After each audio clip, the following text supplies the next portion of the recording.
On कहाँ थे हम बात कर रहे थे डिस्काउंट्स और उसकी ट्रीटमेंट्स की। ये स्लाइड हमने कवर करी थी। तो इस स्लाइड में हमने जो है पॉइंट नंबर 1 आसान था हमारे लिए, वो हमने कवर कर लिया था। पॉइंट नंबर 2 जो है दैट वाज अंडर डिस्कशन, उसको क्विक एंड फास्ट जो है वो ब्रश करके जो है क्लास क्लोज कर दी थी। उसको थोड़ा सा आगे बढ़ते हैं उसके ऊपर। सो डिस्काउंट्स जो सप्लाई के बाद दिए जाते हैं, ये क्रेडिट नोट्स की शेप एंड फॉर्म में दिए जाते हैं। क्रेडिट नोट्स जो है ना, वो किसी भी कंपनी में, किसी भी इंडस्ट्री में डिस्काउंट जो है वो डीलर्स को, डिस्ट्रीब्यूटर्स को हमेशा कंपनियां क्रेडिट नोट्स देती रहती हैं। क्रेडिट नोट्स जो हैं वो एक तरह से जो है वो इंसेंटिव्स की फॉर्म में चला जाता है, या फिर क्रेडिट नोट्स जो हैं अगर अकाउंटिंग टर्म्स में बात करें तो जैसे इनवॉइस जो है, इनवॉइस है कि हमने आप पे इनवॉइस रेज कर दी। मैं अगर कंपनी हूं और आप डीलर हैं, मैंने आप पे इनवॉइस रेज कर दी, तो दैट मींस कि मैंने आपको कुछ सामान दिया है, गुड्स दिए हैं या सर्विसेज बेची हैं। और जो इनवॉइस है that is also a claim for money, कि मैंने आपसे जो आपको सेवाएं या सामान बेचा है उसकी पेमेंट भी लेनी है। तो that actually is sort of a debit entry. मतलब मैं जो है आपको जब गुड्स बेचता हूं, तो मैं आपको जो एंट्री करता हूं वो क्या करता हूं, I just book actually debit you. Dealer को डेबिट करूंगा, डीलर डेबिट टू सेल्स करके करूंगा, dealer debit to sales to GST, ये वाली एंट्री बनेगी। क्रेडिट नोट जो होगा उसमें मैं आपको क्रेडिट करूंगा, I will be giving credit to you. तो ये क्रेडिट जो है मींस इनवॉइस करने का एक तरीका तो ये है कि मैं सारे सारे डिस्काउंट्स जो हैं, सारे इंसेंटिव्स जो हैं, मैं इनवॉइस में से ही वापस कर दूं आपको। मतलब इनवॉइस जो करूं तो सब कुछ काट कूट के ही करूं। बट मुझे ये नहीं पता होता कि आप लोग जो हैं मींस जब मेरे डीलर बन गए हो, जैसे इलेक्ट्रॉनिक कंपनी हो, टेलीविजन बेचती हो, तो टेलीविजन जब कंपनीज अपने डीलर्स को बेचती हैं तो टर्नओवर डिस्काउंट देती हैं, कि अगर आपकी टर्नओवर जो है 5 करोड़ रुपए की हो जाएगी तो हम आपको 5% एक्स्ट्रा डिस्काउंट देंगे। अब 5 करोड़ की टर्नओवर जो होगी that is going to take time. वो कोई क्वार्टर में हो सकती है, मंथ में हो सकती है, ईयर में हो सकती है। तो वो जब वो अचीव होती है अगेंस्ट द सेट टारगेट्स, तो फिर वो जो है वो क्रेडिट नोट्स की फॉर्म में दिया जाता है। तो क्रेडिट नोट का मतलब क्या हो गया, जब हमने मींस जर्नल एंट्री ही है क्रेडिट नोट भी। जैसे इनवॉइस एक जर्नल एंट्री हमने बना दी, इनवॉइस की जर्नल एंट्री बड़ी सिंपल थी ना, कि dealer account debit to sales to GST. तो ये वाली जो है ये मेरी सेल्स की एंट्री है। क्रेडिट नोट की एंट्री आपको बनानी हो तो क्या बना के दोगे मेरे को? Say you are an accountant in our company और आपने जो है क्रेडिट नोट बनाना है फॉर ए डीलर, तो क्या जर्नल एंट्री करोगे बच्चे?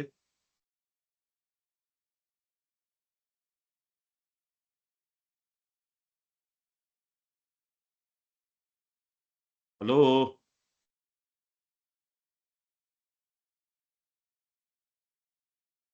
बोलो। आवाज आ रही मेरी? Yes sir. यस तो सर। जर्नल एंट्री भी बता दो जी। Yes sir. Yes sir.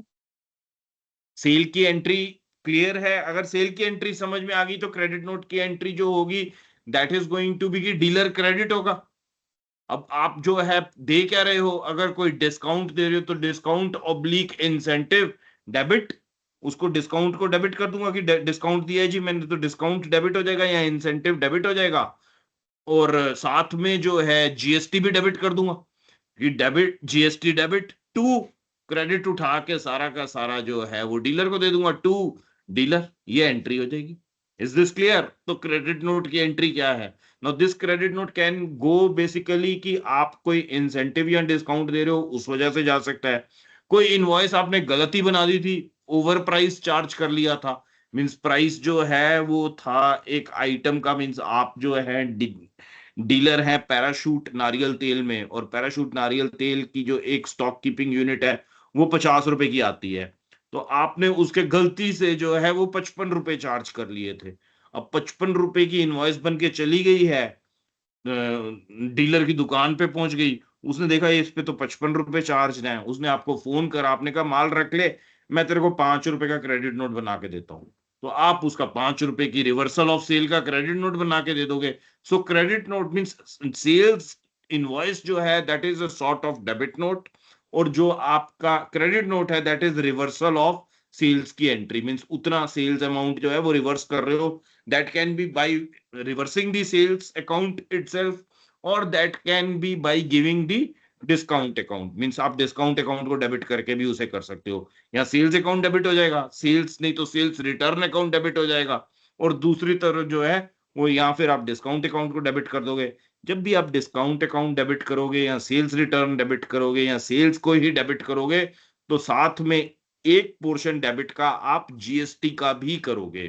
पहले तो जो रूल थे, ये 1 अक्टूबर 2025 से पहले का रूल है कि discount given after the supply has been affected, this includes post sales discount like volume based incentive और year end, for this type of discount to be excluded, ये दो कंडीशंस मस्ट बी मेट होनी चाहिए थी, वो दो conditions में से पहली कंडीशन जो है अब कट गई है, that condition is no more relevant effective 1 अक्टूबर 2025। तो इसी वजह से ये क्वेश्चन, मतलब इसका जो प्रॉब्लम स्टेटमेंट है ये वाला, या इसका जो सॉल्यूशन अल्टीमेटली निकल के आ रहा है, जो बेनिफिट निकल के आ रहा है, वो आपके एग्जाम के लिए इंपॉर्टेंट हो जाता है। तो आपका ये जो कंडीशन है, the discount must be established in terms of an agreement entered into at or before the time of supply. This means that there needs to be clear pre-existing contract or understanding about discount schemes. ये अब relevant नहीं है। ठीक है जी, बाकी चीजें जो relevant हैं वो क्या है, जब आप जो है डिस्काउंट दोगे, any kind of discount that you give, that must have a reference of invoice numbers। जो इनवॉइस नंबर है कि आपने कौन कौन सी इनवॉइसेस के ऊपर डिस्काउंट दिया है, वो रेफरेंस जरूर होना चाहिए उस क्रेडिट नोट के साथ। क्रेडिट नोट बनाओगे, क्रेडिट नोट के साथ एक एनेक्जर बनेगा, जैसे आपने 40 इनवॉइस उसको करी हैं, तो उनमें उन 40 की 40 इनवॉइसेस का रेफरेंस होगा, ये क्रेडिट नोट के साथ जरूर होना चाहिए। The supplier must issue a credit note for the discount, credit note भी देगा और क्रेडिट नोट के साथ वो इनवॉइस की डिटेल्स भी बताएगा कि कौन कौन सी इनवॉइस के ऊपर आपने जो है डिस्काउंट बढ़ाया है, किस किस के ऊपर डिस्काउंट दिया है। फिर जो दूसरा वाला पॉइंट है वो है the input tax credit attributable to discount which was previously claimed by the recipient. जो रिसिपिएंट है उसने आईटीसी ले लिया होगा ना जीएसटी के पोर्शन का, वही जीएसटी का पोर्शन अब रिवर्स कर रहे हैं, तो इनको भी जो आईटीसी इन्होंने क्लेम किया है उसका भी रिवर्सल डालना है। ये जो है ये कंडीशन मस्ट है, अगर इसने आईटीसी का क्रेडिट नहीं डाला तो जो रिसिपिएंट है वो कम जीएसटी पे करके ज्यादा जीएसटी का आईटीसी ले गया है, विच शुड नेवर हैपन। ठीक है जी, ये वाला पॉइंट भी क्लियर हो गया। ये आईटीसी रिवर्सल क्यों करना है, क्योंकि उसने जो है इनवॉइस जब करी थी तो 100 रुपए की खरीदी थी, 100 रुपए की खरीदी थी, तो उसके ऊपर जो है मान लो 18% जीएसटी दिया था, तो 18% जीएसटी का क्रेडिट ले लिया था, मीन्स 18 रुपए का जीएसटी का क्रेडिट ले लिया था। यही इनवॉइस इसकी जो है इस पे क्रेडिट नोट मिल गया, 10 रुपए का क्रेडिट नोट मिल गया, तो 1 रुपए 80 पैसे का जीएसटी है उसका भी क्रेडिट नोट मिल गया, मीन्स इसको 11 रुपए 80 पैसे का क्रेडिट नोट मिला। 10 रुपए की इनवॉइस कम हो गई, 1 रुपए 80 पैसे जीएसटी कम हो गया। अब भाई साहब ने जो है वो 11 रुपए 80 पैसे तो अपनी जेब में डाल लिए, और इनपुट टैक्स क्रेडिट जो है वो पूरे 18 रुपए का ले लिया, तो सरकार का नुकसान हो गया ना, क्योंकि सरकार को तो टैक्स जो है वो 18 माइनस 1 रुपए 80 पैसे ही मिला है, क्रेडिट पूरे 18 रुपए आप कैसे ले सकते हो। तो वो जो क्रेडिट है उसका भी इसको रिवर्सल करना है। 18 रुपए का जो क्रेडिट पहले आईटीसी लिया हुआ है उसमें 1 रुपए 80 पैसे का रिवर्सल कर देगा, तो वही 16 रुपए 20 पैसे का क्रेडिट जो है आईटीसी ये क्लेम कर लेगा। किसी को कोई डाउट इस स्लाइड में, feel free to ask anybody, any kind of doubt. Everybody clear? Yes, sir. Yes, ma'am. Okay ma'am, yes sir. कोई तो ठीक बोले, मैं तो मैम सही कहता। Okay, now here the clarity comes in the next slide. वो स्लाइड में इसी शेप एंड फॉर्म में दूंगा ताकि आपको जो है डिस्टिंक्ट रहे, बड़ा क्लियर रहे कि पहले अलग रूल थे, अब रूल चेंज हो गए हैं। So before 1 October 2025 only discounts agreed at or before the time of supply could reduce taxable value, और from 1 October onwards any genuine post sale discount, rebate, incentive, year end scheme can reduce taxable value even if not pre-agreed, provided the proper GST credit note is issued and the recipient reverses ITC proportionately। ITC इसने reverse कर देना है। ठीक है जी, more clarity आ गई। अब हमारे आ जाते हैं वैल्यूएशन रूल्स। वैल्यूएशन रूल्स हमारे कहां से निकल के आ रहे हैं? वैल्यूएशन रूल्स हमारे यहां से निकल कर आ रहे हैं कि आपकी जो वैल्यूएशन ऑफ सप्लाई है वो क्या होगी अगर आप जो है वो सेल कर देते हो, means consideration Holi in money और ना होकर पार्टली इन मनी हो और पार्टली इन बैटर हो जाए, फिर जो आपके है वैल्यू ऑफ सप्लाईज जो है वो आपके if you are making a sale to not an unrelated party but to a related party, तो तब आपकी जो प्रोडक्ट जो आपने बेचा है, जो गुड्स आपने बेचे हैं, जो सर्विसेज आपने बेची हैं, उसकी वैल्यूएशन किस हिसाब से करनी है। वैल्यूएशन इंपॉर्टेंट क्यों है? क्योंकि वैल्यूएशन के ऊपर ही एड वैलोरम फॉर्म में जीएसटी लगता है। एड वैलोरम क्या होता है बच्चे? What do you mean by ad valorem? तो टैक्स की वैल्यू ऐड हो जाती है। वैल्यू ऐड हो जाती है, मींस वैल्यू के ऊपर परसेंटेज फॉर्म में एक वैल्यू और ऐड कर दे तो उसको हम एड वैलोरम कह देते हैं। ठीक है ना जी? आपकी अगर 100 रुपए की वैल्यू है, उस पे को जी 10% टैक्स लगेगा, तो वो एड वैलोरम वैल्यू हो गई, विच इज 100 रुपए के ऊपर 10% मीन्स 10 रुपए एडिशनल। That's it. ठीक है जी, चलें आगे। तो यस ये अब सर। ये वाले जो रूल्स हैं हमारे सीजीएसटी के, रूल नंबर 27 to 31, इसको एक बार हम थॉरोली पढ़ लेते हैं। ये आपने भी अच्छे से पढ़ने हैं, कोई पता नहीं होता एग्जाम में कब कौन सा रूल वो पूछ लें, बट रूल नंबर से नहीं पूछा जाएगा, सिर्फ आपके साथ वो पॉजिटिव फैक्टर लगा के पूछेगा कि इस केस में वैल्यूएशन कैसे करेंगे। ठीक है जी, जैसे वो आपसे पूछेगा कि एक बंदा है, उसने जो है वो इनवॉइस बना के दे दी 1000 रुपए की, तो जो है ये कौन सी वैल्यू है? तो आप इसको कहेंगे ये ओपन मार्केट वैल्यू है, क्योंकि 1000 रुपए की इनवॉइस बना के दी है, सामने वाले बंदे ने 1000 रुपए का क्रेडिट जो है इनपुट टैक्स क्रेडिट भी लेना है 1000 रुपए के ऊपर जो जीएसटी लगेगा, तो ठीक है, फिर तो फुल कंप्लीट हो गई ना कि अगर वो 1000 की जगह 500 की देगा तो 500 रुपए का इनपुट टैक्स क्रेडिट लेगा। ये तो चेन ऑफ क्रेडिट है, वो कम ले रहा है तो कम दे रहा है, ज्यादा ले रहा है तो ज्यादा दे रहा है। बट साथ ही में एक क्वेश्चन और कॉम्प्लेक्स आ जाता है कि आप जो है मोबाइल फोन खरीद के लाए, मोबाइल फोन आपने खरीदा था, वो 10,000 रुपए का, मतलब जो है वो फोन आपने फोन के पैसे दिए 8,000 रुपए, साथ में अपना पुराना फोन दिया है, तो इसकी जो ट्रांजैक्शन की कीमत है ये कितनी होनी चाहिए, जीएसटी कितने पे होना चाहिए? Is it to be at 8,000 rupees, या फिर जो पुराना मोबाइल फोन है उसकी भी कोई कीमत आंकनी चाहिए, और वो अगर कीमत आंकी जाती है तो पता चलता है वो 2,000 रुपए का था, तो 8 और 2 10,000 की वैल्यू बन जाती है। That is what we need to understand. जो वैल्यूएशन रूल्स हैं वो हमको ये सारी स्टोरीज डिपिक्ट करेंगे। ठीक है जी, वेट करो जरा एक सेकेंड, यहाँ शोर है थोड़ा सा आज।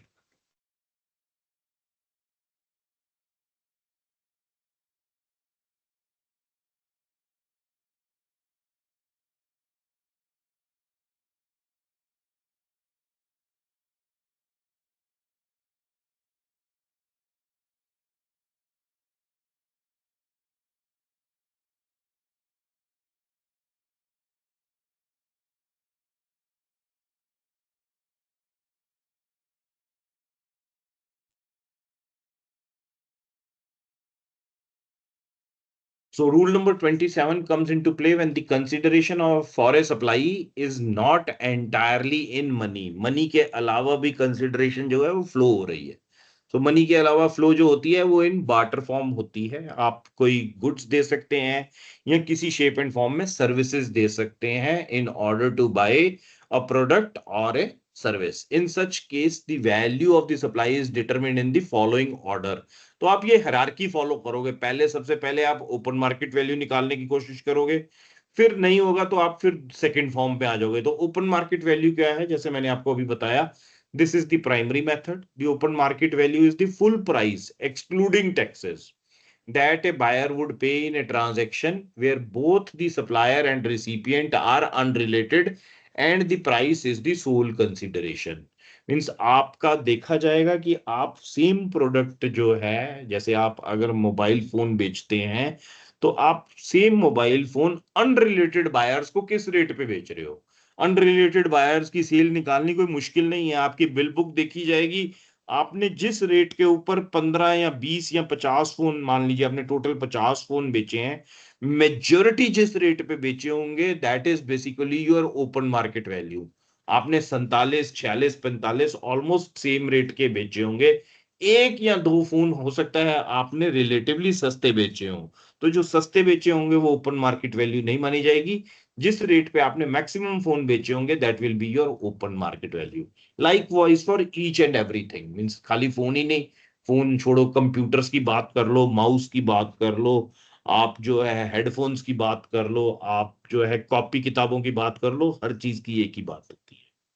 सो टोटल मॉनिटरी कंसिडरेशन, अब अगर ओपन मार्केट वैल्यू की आपकी सब जो वैल्यू है वो नहीं पता चल पा रही है, आपको किसी भी एक्स वाई जेड रीजन से नहीं पता चल रही है कि ओपन मार्केट वैल्यू क्या है, आपने जो है वो नेक्स्ट जो निकालना है हायरार्की में, वो निकालना है कि total monetary consideration plus the value of non monetary condition consideration, ये दोनों मिला के कितने, मींस इट, ये ओपन मार्केट वैल्यू आपको क्यों नहीं पता चल पा रही है। आपने हो सकता है सेकंड हैंड मशीनरी बेची है, अब सेकंड हैंड मशीनरी की ओपन मार्केट वैल्यू कैसे निकाल सकते हो, मतलब देर इज नो बेंचमार्क, कोई मापदंड नहीं है कि मैं सेकंड हैंड मशीनरी की ओपन मार्केट वैल्यू निकाल सकूं।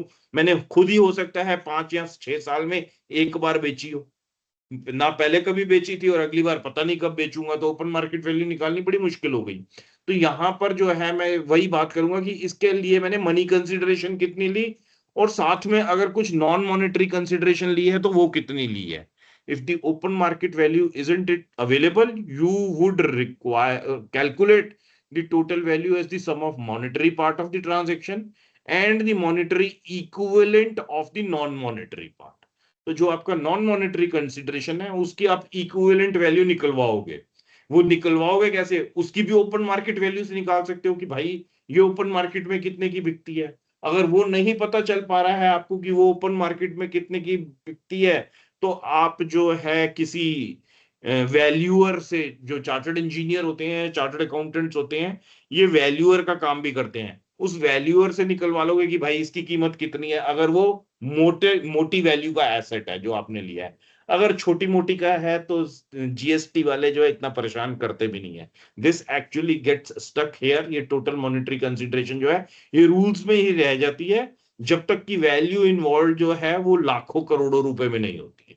ठीक है, तो रूल हमने समझना है, मेन चीज वो प्रैक्टिकल एस्पेक्ट को इतना आज की डेट में ध्यान देने की जरूरत नहीं है। जब हम फाइनल का पेपर पास कर चुके होंगे या कर रहे होंगे, तब हमको जो है इस निटी ग्रिटी में जाना है कि कल को हम प्रैक्टिस में हो तो हमने क्या करना है, ये तब हम पॉइंट सोचेंगे। अभी जो है आपने बड़ा सिंपल सा रखना है कि total money consideration plus value of non monetary consideration, की नॉन मॉनेटरी कंसिडरेशन कितनी है। So this can be complex as it requires to determine a fair value for non-monetary part। अब जो fair market value निकालनी है non-monetary part के लिए, उसका simple one line answer आज दिमाग को satisfy करने के लिए जो है that is कि valuer से निकलवा लो यार। चार्टर्ड इंजीनियर्स, चार्टर्ड अकाउंटेंट्स, ये दोनों जो है वैल्यूअर का काम करते हैं, उससे निकलवा लो। नहीं तो जो है उसकी ओपन मार्केट वैल्यू चेक कर लो कि वो ओपन मार्केट में कितने का बिकता है। जैसे आपने एक मशीन बेची, सेकेंड हैंड मशीन बेची, उस सेकेंड हैंड मशीन के 3 लाख रुपए दिए, और 3 लाख रुपए के साथ साथ मीन्स 3 लाख रुपए लिए और साथ में आपने उससे जो है वो एक आईफोन भी ले लिया, आईफोन 17 प्रो ले लिया, तो आईफोन 70 प्रो की वैल्यू कितनी है आपको मार्केट में पता चल जाती है। So that is the clubbed value will be 3 lakh plus जो वो 1.5 लाख रुपए का या 1.25 लाख रुपए का जो फोन है, 4.25 लाख रुपए उसकी वैल्यू हो जाएगी, उस 4.25 लाख रुपए के ऊपर जीएसटी लगेगा। ठीक है जी, is this point clear? Point number 2। पहला पॉइंट से जब Yes, क्लैरिटी sir. नहीं आ रही होगी तब हमने पॉइंट 2 पे मूव करना है। फिर 2 से भी क्लैरिटी नहीं आ रही, दूसरे नंबर की भी वैल्यू हमें नहीं समझ में आ रही, तो then we move to point number 3। Point number 3 में क्या है? Value of supply of similar quality and similar kind. मतलब अब आपको एग्जैक्ट सेम चीज नहीं मिल रही है, मींस आप जो बेचे हैं, जो चीज बेच रहे हो उसका जो है उसकी मॉनेटरी वैल्यू ही नहीं है, मीन्स कोई आपने उसका प्राइस ही नहीं रखा हुआ। आपने स्पेशल एक फोन जो है वो आपने मोबाइल फोन की दुकान खोली है, मोबाइल फोन बेच रहे हो, और एक कोई जो है ओप्पो का नया फोन आया है जो मार्केट में सेलेबल नहीं है, फ्री गिफ्ट की तरह जाता है, सिर्फ फ्री में देते हो। आपने वो फ्री गिफ्ट जो है वो ओप्पो वाला फोन जो है वो देना शुरू कर दिया, मीन्स आपने चीज जो है वो मतलब when you sell a phone, mobile phone आपने बेचा और साथ में कहा कि एक मतलब एक तो फोन देंगे जी हम आपको, दैट फोन इज ऑफ से value of supply of similar kind and quality. तो आपने कहा कि ये मतलब जो है सॉरी एक सेकेंड,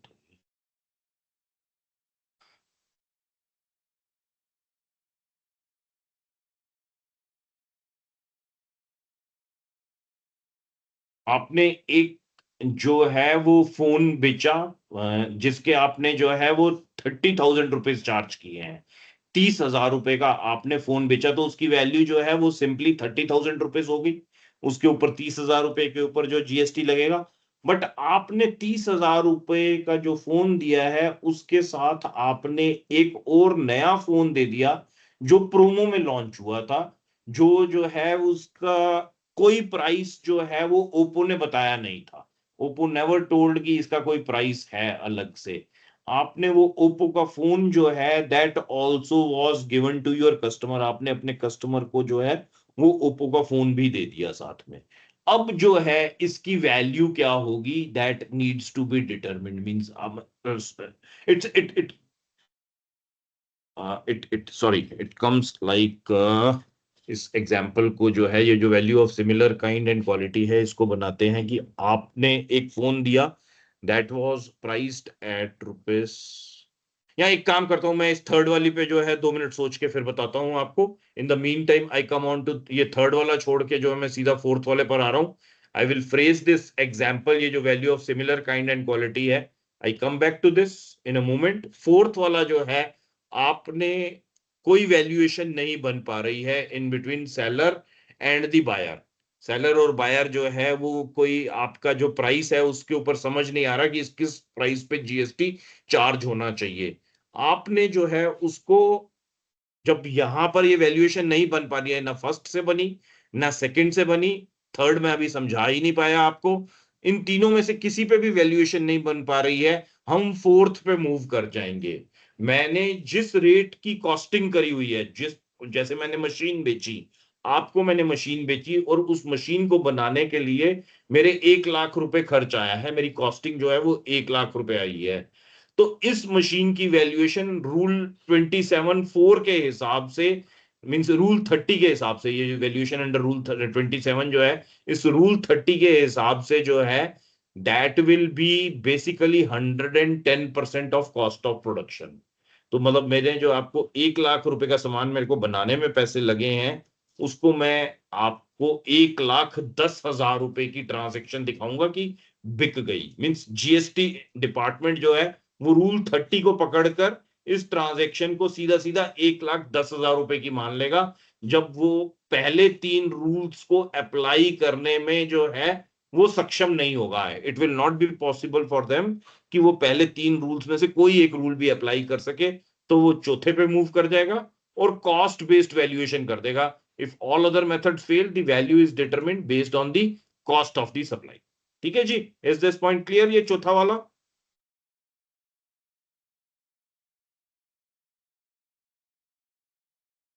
आया ना में बता दो बच्चे, समझ में आया नहीं आया?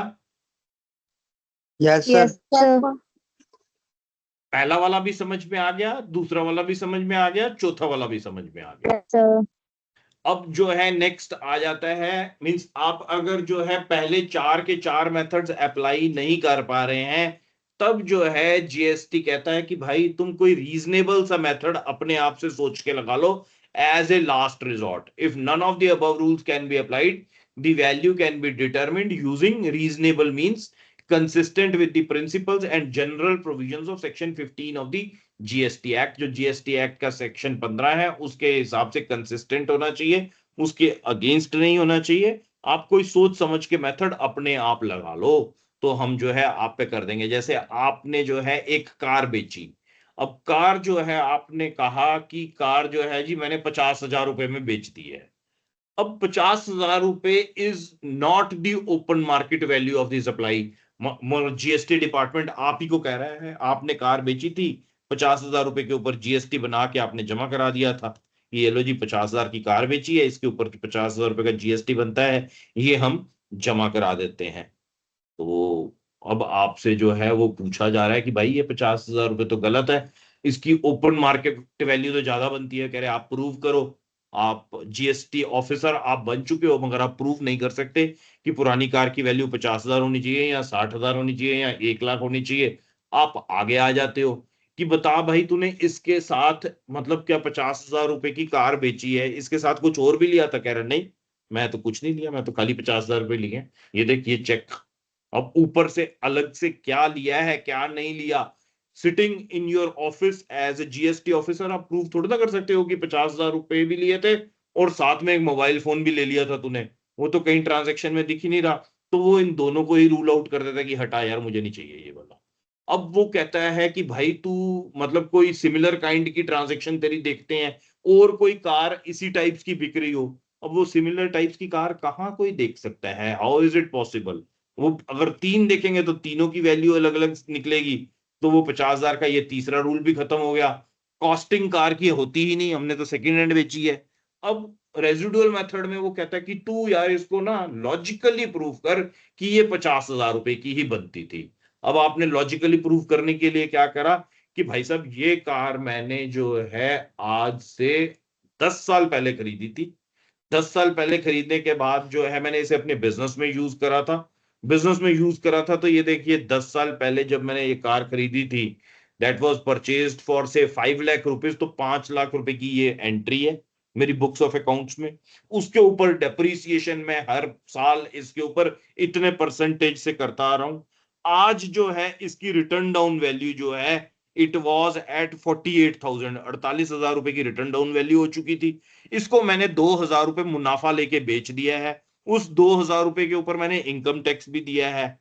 तो as a GST officer will you be satisfied person?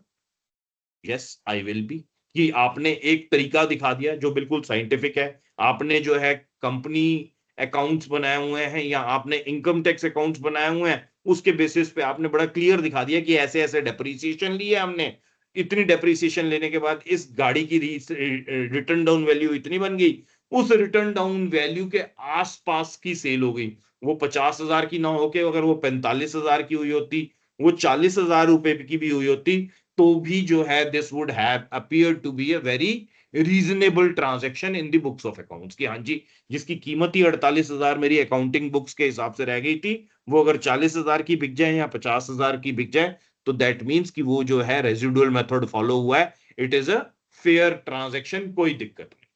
ठीक है जी, is this point clear? Yes sir. तो ये चारों पॉइंट्स क्लियर हो गए आपको?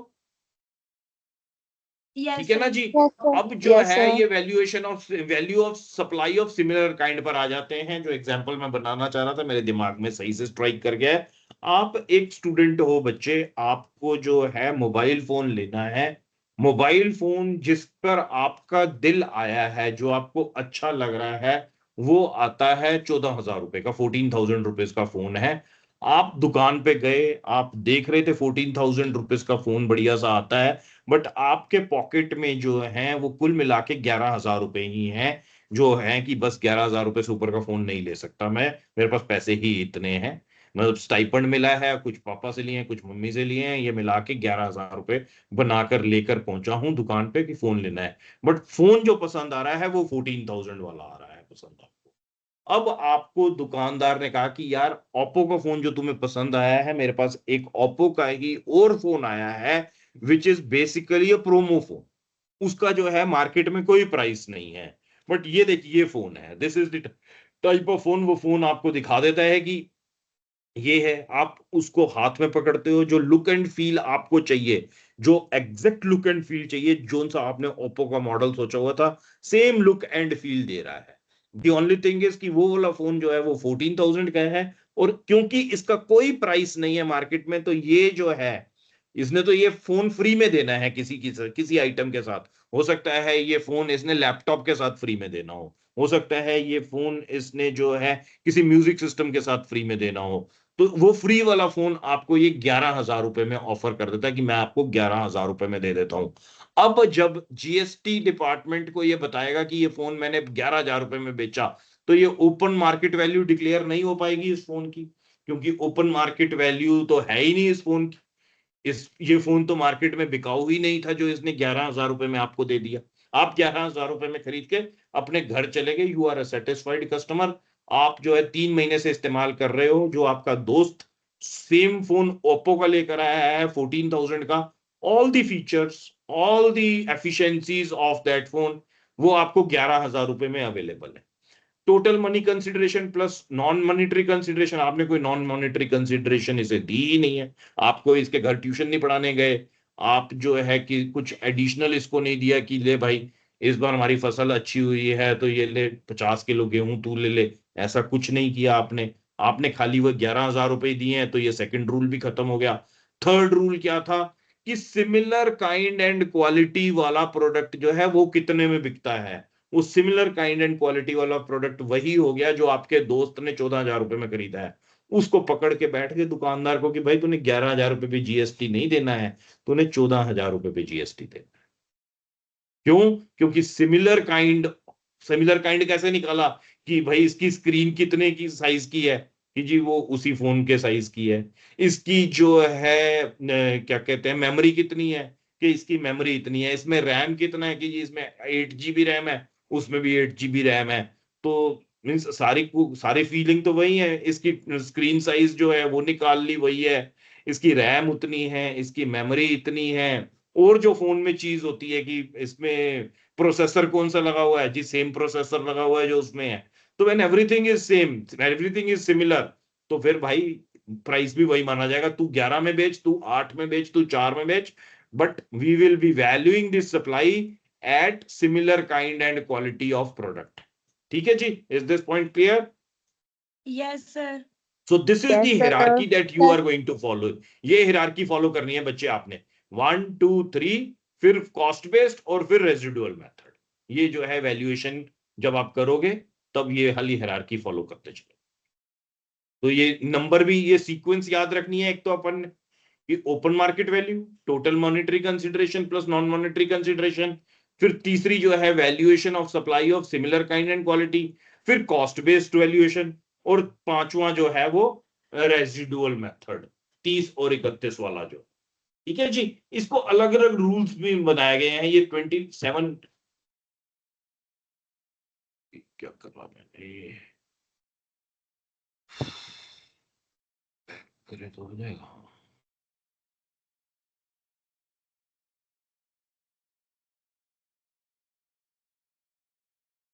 ये rule number 27 comes into play when consideration for supply is not entirely in money।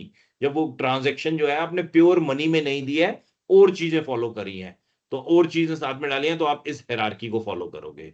फिर वैल्यूएशन अंडर रूल 28 आ जाती है when the valuation of supply of goods or services or both, means valuation of supply और valuation of goods और services दोनों जो है that are both between the distinct or related persons and other than through an age or other than through an agent।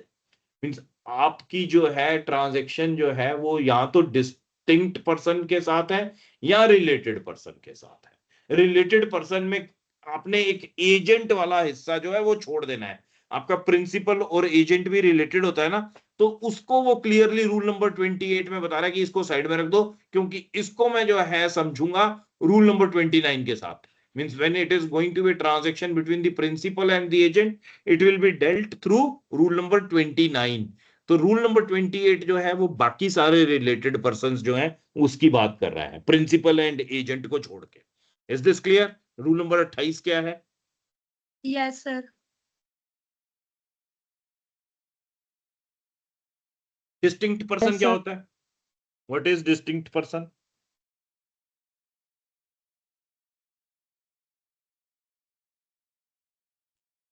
Sir एक ही person pan पे 2 registration होती हैं। एक ही पैन पे मल्टीपल More रजिस्ट्रेशन than हैं, one, चाहे sir. With in the state है चाहे आउटसाइड द स्टेट है। 2 अलग स्टेट्स में, 3 अलग स्टेट्स में एक ही पैन के ऊपर मल्टीपल रजिस्ट्रेशन ली हुई हैं, चाहे वो सिंगल स्टेट पे ली हुई है। That is the key, that is the correct.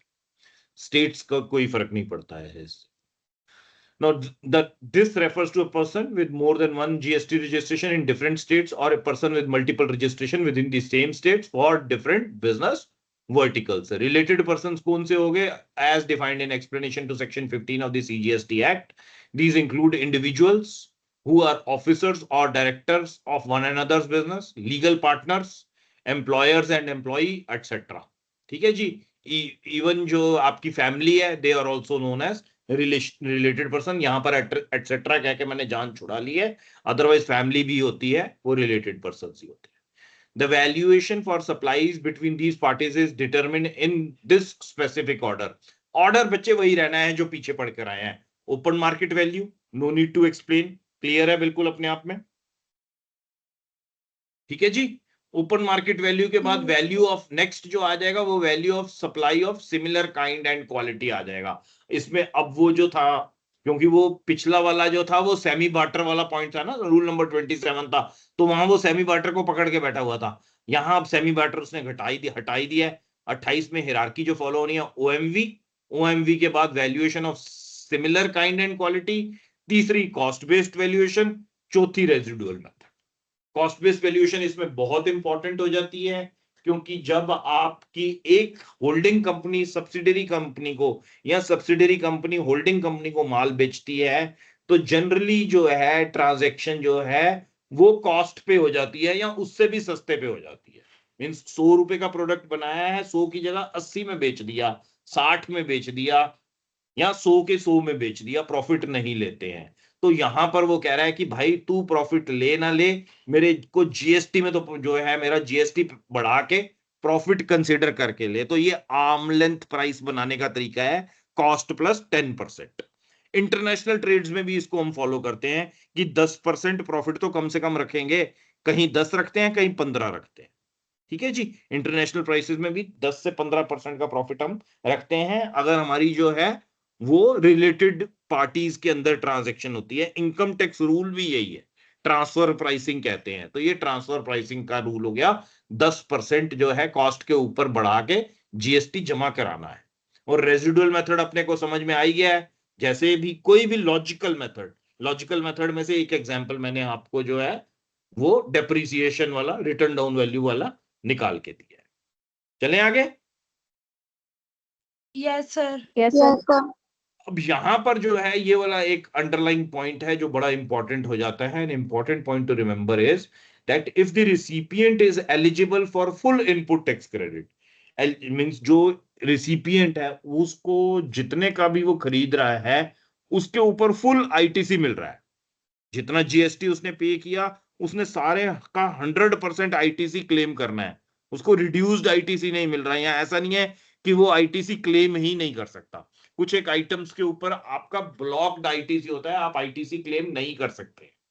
जैसे मैं अगर आपको कहूं कि आप एक कार खरीद लीजिए और आपका जो बिजनेस है that is basically you are a cost accountant, आप एक कॉस्ट अकाउंटेंट हैं और आप जो है अपनी प्रैक्टिस कर रहे हैं और आप कार खरीदते हैं, तो कार खरीदने के ऊपर जो आप जीएसटी पे करोगे, मींस आपने 10 लाख की कार खरीदी, 10 लाख की कार के ऊपर आपने जो है कार छोटी वाली खरीदी थी तो 18% के हिसाब से जीएसटी पे किया, which turns out to be 1,80,000 रुपए, या फिर रिवर्स कैलकुलेट कर ले तो कुछ कम बनेगा, 1 मिनट को हमने मान लिया कि 11,80,000 की कार खरीदी आपने, तो 11,80 की जो कार खरीदी है उसमें 1,80 का जो जीएसटी पे किया है, इस 1,80,000 का जीएसटी का क्रेडिट बच्चे आप नहीं ले सकते हो बीइंग ए कॉस्ट अकाउंटेंट, मना है आपको लेना। इसको हम कहते हैं ब्लॉक्ड क्रेडिट। ये हम आने वाली क्लास में बीच बीच में पढ़ेंगे, जब हम इनकम टैक्स पढ़ रहे होंगे साथ में पढ़ेंगे हम नेक्स्ट टाइम। अब जब क्लास लेंगे तो we will be moving on to direct taxes, और जो है हम बीच में जो है कस्टम्स पढ़ेंगे। Most likely this is my last class on indirect taxes, या एक आधी क्लास में नेक्स्ट वीक भी लूंगा, but means we are coming to an end. तो हमारे कुछ पॉइंट्स जो हैं वो मैं बीच बीच में वैसे ही डिस्कस करूंगा। आपने बिसाइड्स दैट अपनी बुक में थॉरो कॉम्प्रिहेंसिवली पढ़ना है इसको, ये चीज ध्यान रखनी है। तो अगर इस केस में जो है वो ब्लॉक्ड क्रेडिट का केस नहीं बन रहा, यानी कि वो फुल इनपुट टैक्स क्रेडिट ले रहा है, तो फिर बड़ा सिंपल सा है, the value declared on the invoice, जो वैल्यू हमने इनवॉइस में डिक्लेयर कर दी है, it is considered to be the open market value. वो ओपन मार्केट वैल्यू है, क्योंकि जो कंपनी बैठी हुई है, मतलब जो जीएसटी डिपार्टमेंट बैठा हुआ है, जो सरकार है, उसका इंटेंट और ऑब्जेक्टिव जो है वो तो बड़ा सिंपल सा है ना, कि जो गुड्स बिकने के बाद जो गुड्स कंज्यूम हो, जो कंजम्पशन के लिए पहुंच जाए, अगर उसकी वैल्यू कंप्लीट है जितनी होनी चाहिए, उसमें कोई हेरा फेरी नहीं हुई है, मेरे उसका मतलब हो गया कि मेरे को पूरे के पूरी वैल्यू पे जीएसटी मिल गया। अब जीएसटी मिल गया तो फिर क्या फर्क पड़ रहा है, मींस अगर बीच में किसी ने छोटी मोटी हेरा फेरी कर भी ली, मींस जैसे ए ने जो है, अगर हम बात करें यहां पर, मैं एक एक्सेल बना के बात करूंगा बच्चे आपसे।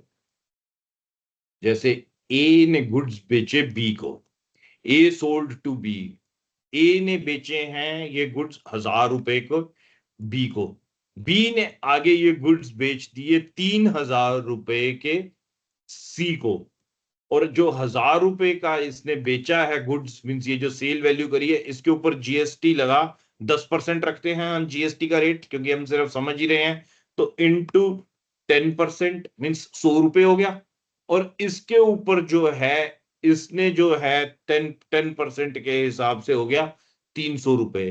तो ए ने जो जीएसटी जमा कराया होगा गवर्नमेंट को, वो कितना कराया होगा, डिपॉजिट टू गवर्नमेंट कितना होगा, एक कितने का डिपॉजिट कराएगा गवर्नमेंट को, क्योंकि ये ए टू बी की सेल है और ये बी टू सी की सेल है। डिपॉजिट टू गवर्नमेंट कितना होगा ए के केस में, it will B 100 rupees, yes sir. और बी कितना डिपॉजिट कराएगा, 300 बोलो सर। बच्चे। हाँ जी, सर 300 सर 200। 300 वाला सॉरी कौन सर, है, 200 सर। नहीं नहीं सॉरी नहीं है, कौन है, कौन सी, अमनदीप सी यस सर। ठीक है, सॉरी करके नाली समझ आ गया ना। यस सर, यस ਮੈਨੂੰ ਹੁਣ ਪਤਾ ਲੱਗਿਆ ਸੀ। ਹੁਣ नहीं पता लगा, पता पहले था लगा था सी, but Yes, sir. you have to have everything in your cache memory बटे। जब आप अगर आपका मोबाइल फोन ऐसी हरकतें करने लगे फिर क्या करोगे। आपने कभी वो करता है कि आपने फोन नंबर निकाला है, that you have try to find the phone number of Dilpreet Kaur, और उसकी जगह वो दिलप्रीत की जगह आपका फोन अंजलि को लगा दे, नो सर। तो बस वो मोबाइल फोन बनना है, ध्यान रखना है, गलती नहीं करनी। ओके। आर्टिफिशियल इंटेलिजेंट जितना इंटेलिजेंट बनना है पेपरों के लिए, और वो उसके लिए जो है you have to be attentive actually. बादाम खाने की जरूरत नहीं है, अटेंशन चाहिए, फोकस चाहिए, बस और कुछ नहीं चाहिए। Okay sir. मतलब क्योंकि ये चीज पढ़ी नहीं ना मैंने, जब क्लास में बताई थी वो तब की रखी हुई है, तो वो कैश मेमोरी से उठ के जो है आपकी हार्ड डिस्क में जाके कहीं स्टोर हो गई हुई है। आपने अगर चाहते हो कि ये चीजें आपकी कैश मेमोरी में रहें, तो ये बीच बीच में पढ़ना है, ये आपको पढ़ने के लिए नोट्स दिए जा रहे हैं। सर पढ़िਆ ਸੀ ਮੈਨੇ ਪਿੱਛੇ। क्यों, पिछले महीने? ਨਹੀਂ ਸਰ, ਹੁਣੀ ਪੜਿਆ ਸੀ ਥੋੜੇ ਕੁ ਦਿਨ ਪਹਿਲਾਂ। चल ठीक है, गुड गुड, ओके। तो ये हम थे कहाँ पे, वी वर टॉकिंग, अच्छा we were at example.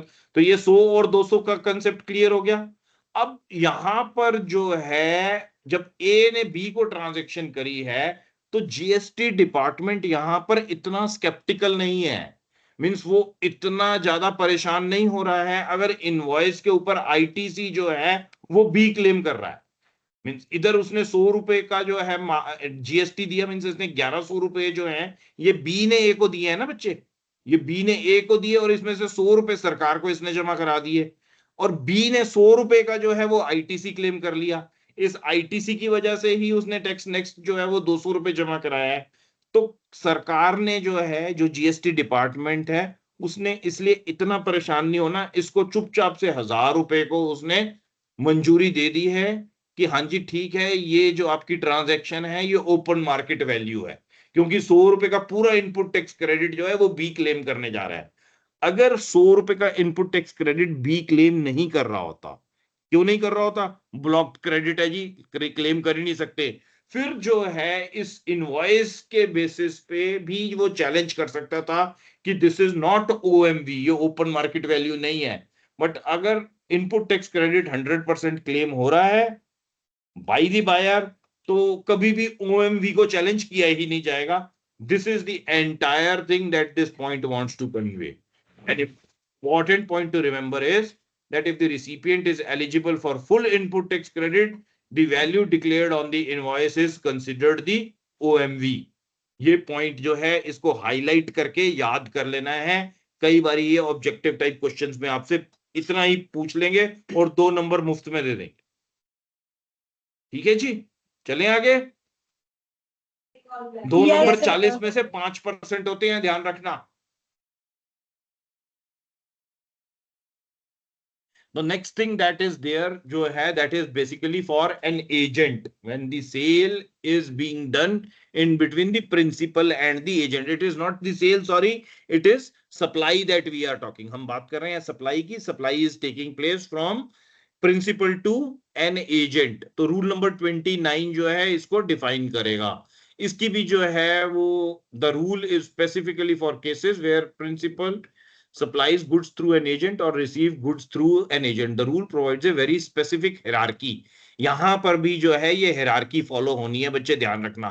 This is first, this is second, this is third and this is fourth. इस hierarchy को फॉलो करते हुए जो है आप इसकी वैल्यू डिराइव करोगे। तो पहला रूल क्या हुआ, पहला क्या हुआ, price charged by the agent to the customer. Transaction value जो मानी जाएगी वो होगी कि जिस रेट पे एजेंट ने, मींस प्रिंसिपल, एजेंट और कस्टमर 3 पार्टीज हो गई ना। प्रिंसिपल ने एजेंट को भेजा और एजेंट ने आगे कस्टमर को बेच दिया।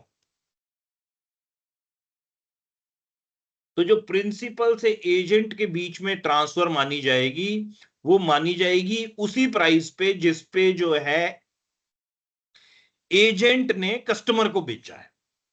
मींस अगर एजेंट कस्टमर को 12,000 रुपए में कोई चीज बेच रहा है और जो प्रिंसिपल था उसको इसकी कीमत जो उसने खरीदा था मार्केट से वो 10,000 रुपए में ही खरीदा था, मगर एजेंट ने आगे जो है वो कस्टमर को 12,000 रुपए में बेच दिया है, तो प्रिंसिपल से लेके एजेंट तक जब गुड्स जा रहे हैं तो ये माना जाएगा कि इसकी टीवी जो है, जो ट्रांजैक्शन वैल्यू है, that is 12,000 rupees and not 10,000 rupees. This is the first point of discussion. ये पहला पॉइंट हो गया। ठीक है जी, is this clear? Yes sir. Next point जो है that is basically price at which the goods are supplied by principal to the agent. Price at which the goods are supplied by, अब principal जो है वो बड़ा clear जो है वो एक ट्रांजैक्शन वैल्यू बना रहा है। वो जो है वो जब गुड्स को भेज रहा है, चालान बना के भेज रहा है, डिलीवरी चालान बना के दे रहा है, तो उस पे उसने लिख दिया कि ये 10,000 रुपए के है। If the price mentioned above is not available, for example, the final sale hasn't happened, अभी फाइनल सेल हुई नहीं, मींस आपने, आपका एक प्रिंसिपल है बच्चे, वो लुधियाना में बैठा हुआ है, लुधियाना से अब सर्दियां आने वाली हैं 2 महीने बाद, उसने जो है 100 स्वेटर बनाए, बुक किए, आपको भेज दिए। उन 100 स्वेटरों की वैल्यू जो है उसने निकाली कि इन 100 स्वेटर्स की वैल्यू जो है उसने आपसे सीधी सीधी जो है वो 100 × 700 70,000 रुपए चार्ज कर रहे हैं। तो 70,000 रुपए की वैल्यू के स्वेटर्स उसने आपको भेज दिए हैं। अब आपकी आगे मर्जी है कि कितने के बेचो एज एन एजेंट। आपने वो 70,000 रुपए के जो स्वेटर आपको भेजे थे, आपने वो 1,25,000 रुपए में अलग अलग प्राइस में बना के बेच दिए जब सर्दियां आई। मगर वो बिकेंगे तो तब जब सर्दियां आएंगी, उससे पहले तो आप अभी स्टॉकिंग ही कर रहे हो।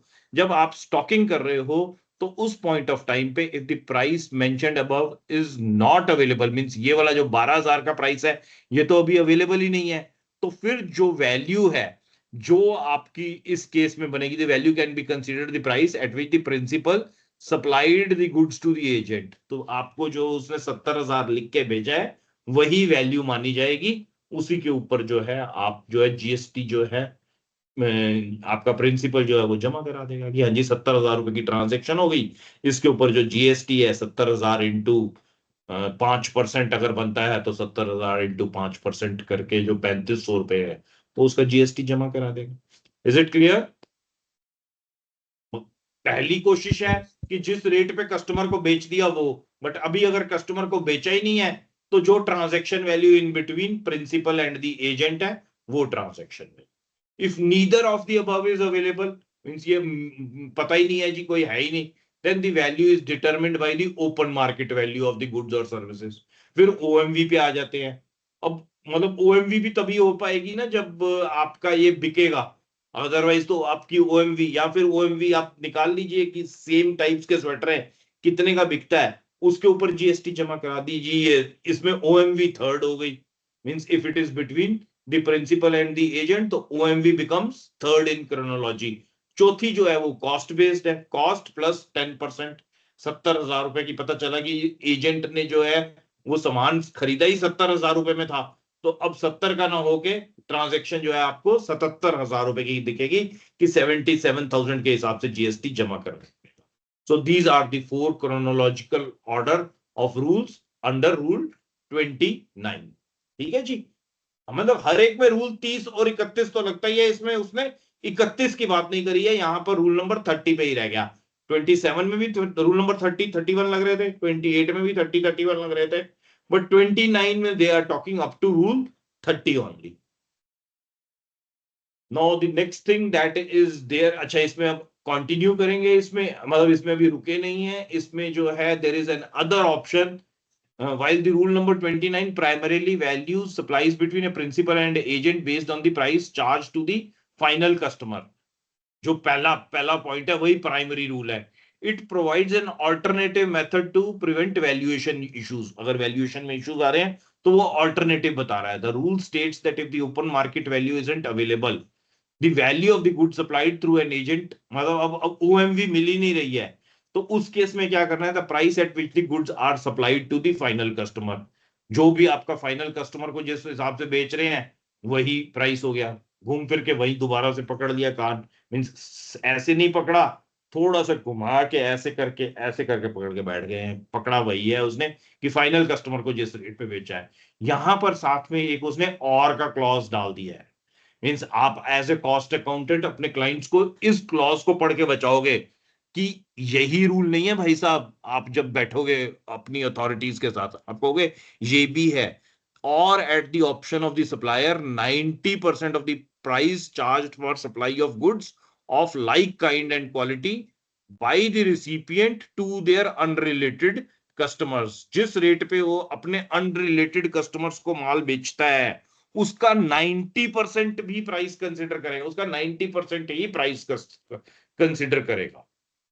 ठीक है जी, मींस सप्लायर जो है, एक तो सप्लायर है, आप उसके एजेंट हैं, आपको उसने माल भेजा जो है दिखा रहा है जी 70,000 रुपए में बेच दिया, और आप जो वो माल बेच रहा है वो माल बेच रहा है 80,000 रुपए में।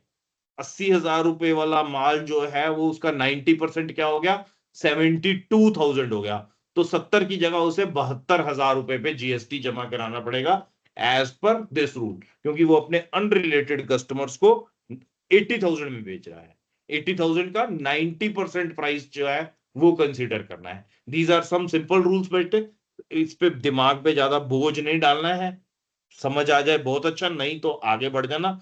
इसके चक्कर में कोई इंपॉर्टेंट चीज नहीं भूल जानी है, ये एक आधे नंबर से ज्यादा किसी ने नहीं पूछना। ठीक है जी, ये 90% वाला रूल हो गया, बस इतना ही है ये 90% वाला रूल, इसके बियॉन्ड इसमें और कुछ नहीं है एजेंट वाला। इसको मैं एक दो बारी क्लास में सवाल पूछ के कंसोलिडेट करा दूंगा, इतनी बड़ी स्लाइड पढ़ने के बाद कंफ्यूज होने की जरूरत नहीं है। अभी जो पढ़ाया है वो समझ में आ गया ये 90% रूल में बच्चे? Yes sir. आ गया तो बहुत अच्छा, नहीं आया तो चिंता नहीं, इस स्लाइड को मैं रिविजिट करके एक बार दोबारा से याद ही करा दूंगा आपको। This is not worth actually कि सारी चीजें छोड़ के इस पे आ जाए। रेजिडुअल मेथड जो है मैंने आपको एक एग्जांपल के साथ समझा दिया है। It is nothing but that only which is that we are talking. तो इसको एक बार इस थ्योरी को आप अपने आप पढ़ लीजिएगा। मैं इसकी जगह जो है एक आधी और इंपॉर्टेंट चीज आपको कवर करा देता हूं। लॉटरी, लॉटरी की सेल डीम्ड वैल्यू क्या होगी? मींस लॉटरी का जो है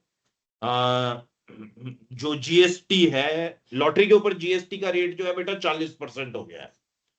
पहले 28% होता था, नाउ इट इज एट 40%। तो जैसे आप अगर लॉटरी का टिकट खरीदते हो, मींस आप मान लीजिए खरीदते नहीं हो आप, जुआ खुद नहीं खेलते हैं, अगर खिलवाना पड़ जाए तो वो बिजनेस एक बार को माड़ा नहीं है, बहुत अच्छा बिजनेस है। वैसे तो वो भी नहीं करना चाहिए, बद्दुआएं लगती हैं।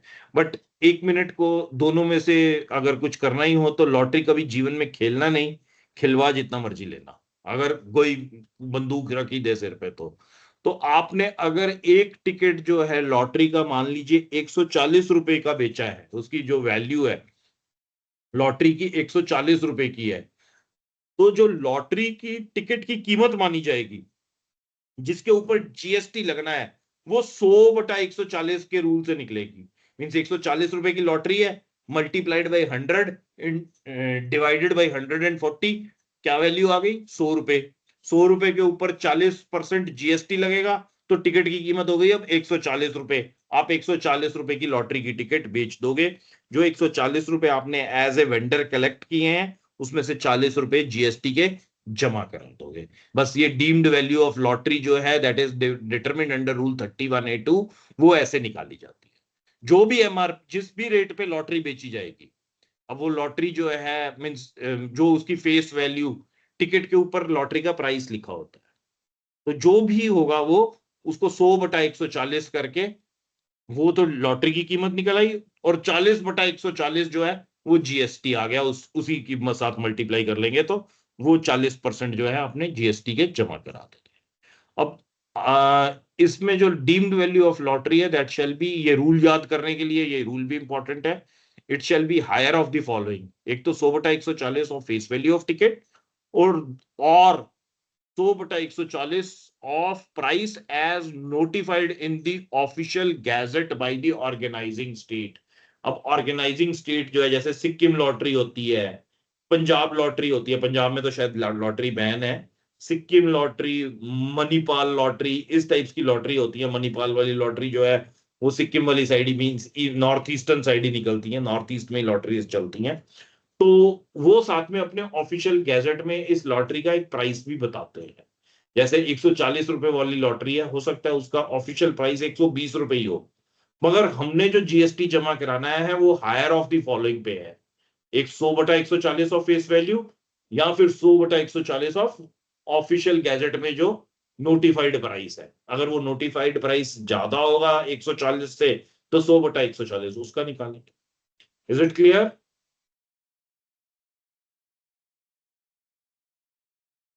Yes sir.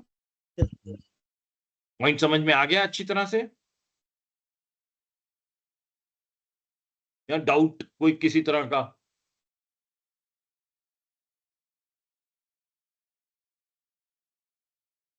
तो समझ नहीं आया। नहीं समझ आया?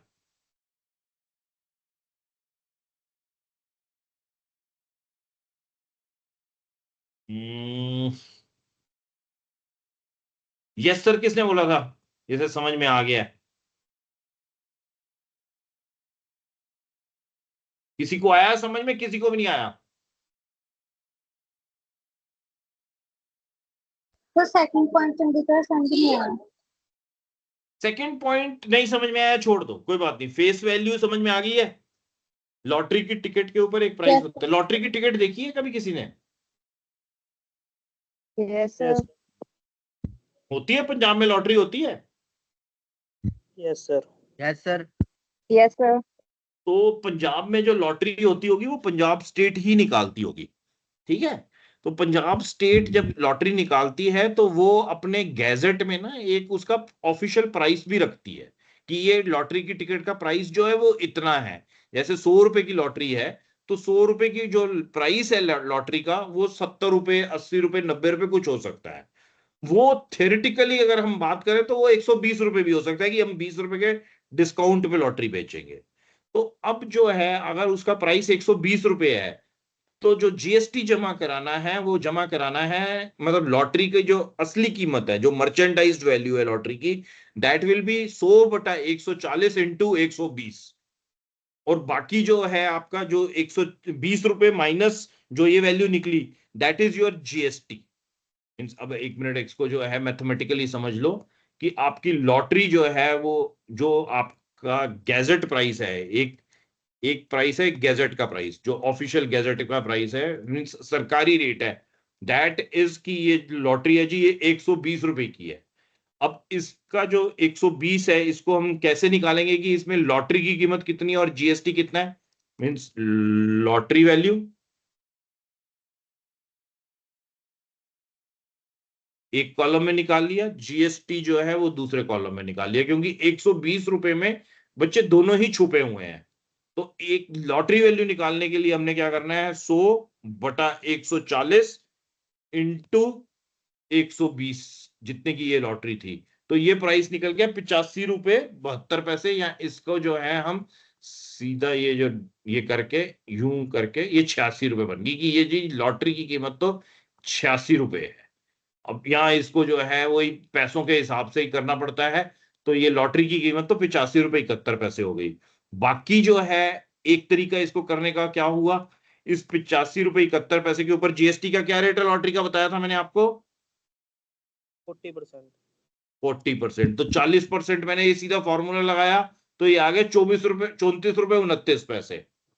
और दूसरी तरफ जो है इस 120 रुपए में से 85 रुपए 71 पैसे तो लॉटरी के निकल आए, और बाकी के कितने पैसे जो है जीएसटी के चले गए, 120 माइनस 185, 120 माइनस 85 71, तो वो भी 34 रुपए 29 पैसे निकल के आ जाएंगे। तो ये और कुछ नहीं, 34 रुपए 29 पैसे और 85 रुपए 71 पैसे बांटने का फॉर्मूला ये है 100/140 जो।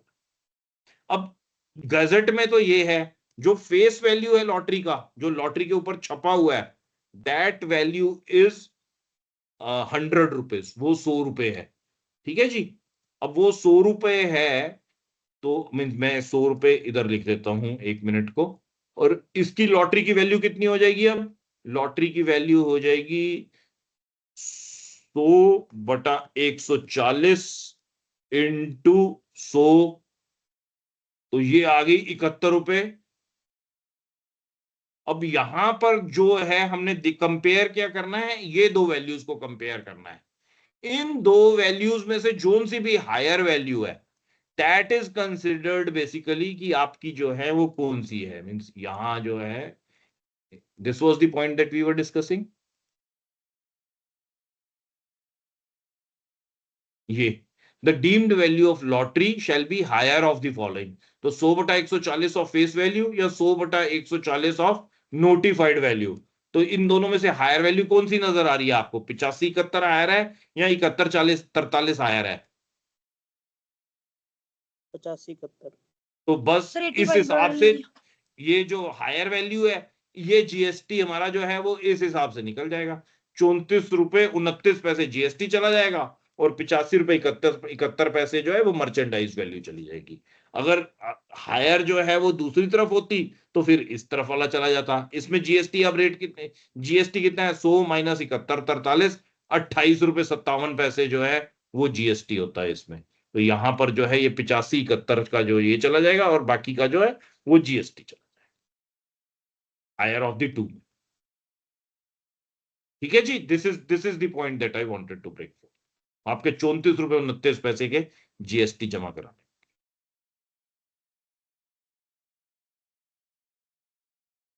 The deemed value of the lottery shall be higher of the following: 100/140 of face value या 100/140 of the price notified in the official gazette। ठीक है जी, चले आगे। Yes sir. हिम्मत Yes, है? sir. Yes sir. या खत्म हो गई? करवा दो सर, कोई गल नहीं। पक्का? Yes sir. यस अरे सर। देखो, एक ना हमारी ना ह्यूमन इंस्टिंक्ट होती है। कोई फर्क नहीं पड़ता कि आप छोटे हो बड़े हो। जैसे आप बहुत छोटे हो उम्र में, 20 साल से सारे के सारे नीचे हो, मेरे ख्याल 20 का कोई भी नहीं होगा आप में से, या होगा तो कोई एक आधा होगा, अभी अभी हुआ होगा 20 का। मैं 50+ हूं। बट एक चीज हम में सब में कॉमन है, वो एक बुरी आदत होती है, दैट इज गैम्बलिंग इंस्टिंक्ट। थोड़ी सी हमारे अंदर जो है वो जुआ खेलने की आदत छुपी हुई है। हमें अच्छा लगता है, हमें मजा आता है। यू एग्री विद मी और disagree?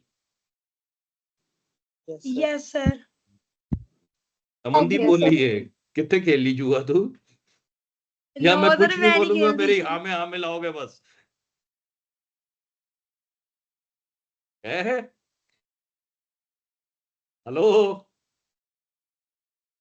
Yes sir. Yes sir. अच्छा, है पर गैम्बलिंग मैं नहीं इंस्टिंक्ट आप में भी? खेलती। अच्छा, खेलते भी हो? No sir, no. तो फिर यस सर क्यों था? फिर तो यू शुड हैव कन्फ्रंटेड ना कि सर आप खेलते हो, हमें नहीं पता, हम नहीं खेलते। Okay okay, this is inherent, means कहीं आप जब, जैसे अभी तो बच्चे हो तो अपनी पॉकेट मनी से थोड़ा ना खेलोगे, ना कभी खेलना है जीवन में, जब कमाओगे तब भी नहीं खेलना। अपनी गैम्बलिंग इंस्टिंक्ट्स जो हैं वो हम किसी और तरह से पूरी कर सकते हैं। हमें किक मिलती है कि अगर हमको जो है, हम किसी चीज के ऊपर बेट करें, हम शर्त लगाए और हम शर्त जीत जाए, तो हमें एक बड़ा, मतलब एकदम डोपामाइन राइज होता है हमारा। हमें मजा आता है कि यस, ये मैंने बोला था और ये हो गया। आपको अपने अपने खुद की पीठ थपथपाने का बड़ा आनंद आता है कि मैंने सोचा था और ये हो गया, और मैं कॉन्फिडेंट था, इसलिए मैंने इस पे बेट भी लगाई थी। ठीक है, तो ये आप, ये वाला जो डोपामाइन है, आप कई तरह से खेल सकते हैं। आप हॉर्स रेस खेल सकते हो, घोड़ों पे दौड़ लगा सकते हो कि ये वाला घोड़ा जीतेगा, 7 नंबर वाला घोड़ा जीतेगा, या जो है 9 नंबर वाला घोड़ा जीतेगा। जैसे फिल्मों में हम देखते हैं, उस फिल्म को देखने में भी बड़ा मजा आता है जब घोड़ा जीतता है, जो हीरो जिस पे लगा रहा होता है, विलेन जिस पे लगाता है वो हार जाता है, तो भी मजा आता है, समथिंग लाइक दैट। तो ये सब हमको जो है आनंद देती हैं, क्योंकि थोड़ा बहुत कहीं जो इवल है वो हर ह्यूमन के अंदर है, हमें मजा आता है इन चीजों। तो मैं उसी से रिलेटेड जो है जीएसटी कैसे लगता है वो पढ़ाने जा रहा हूं। तो अगर एग्जॉस्ट भी हो गए हो ना, अगर थक भी गए हो, तो भी थोड़ा सा किक मिलेगा, क्योंकि what we are going to talk is कि हॉर्स रेस के अंदर जीएसटी कैसे लगाया जाता है। ठीक है, we will end up the session with that. आखिरी स्लाइड है जो हॉर्स रेस से रिलेटेड, उसके ऊपर हम आ गए हैं। Value of supply of actionable claim in form of